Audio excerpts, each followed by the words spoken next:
প্রধানমন্ত্রী তারেক রহমানের সঙ্গে ফলপ্রসূ বৈঠক হয়েছে বলে জানিয়েছেন মার্কিন প্রেসিডেন্ট ডোনাল্ড ট্রাম্পের বিশেষ দূত সার্জিও গন।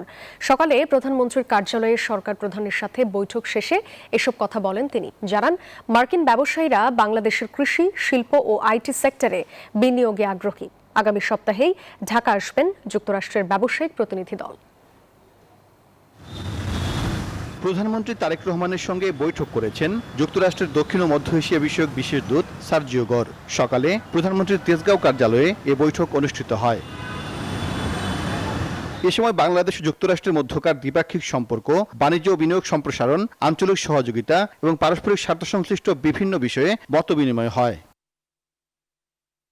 বৈঠক শেষে সার্জিও গর বলেন, প্রধানমন্ত্রী তারেক রহমানের সঙ্গে ফলপ্রসূ আলোচনা হয়েছে। We just finished a very good meeting with the Honorable Prime Minister right here in his office. The United States holds the Prime Minister in the highest regards. We have a lot of potential, as we discussed. We have seen some of that already come out this week.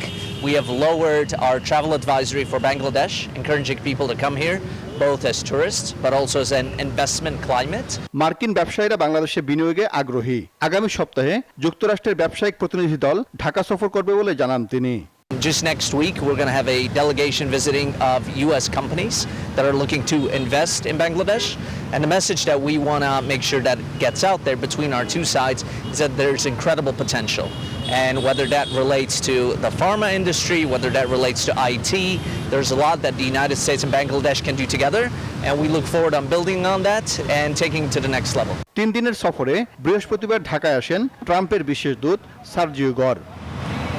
Saiful Islam, news 24, Dhaka.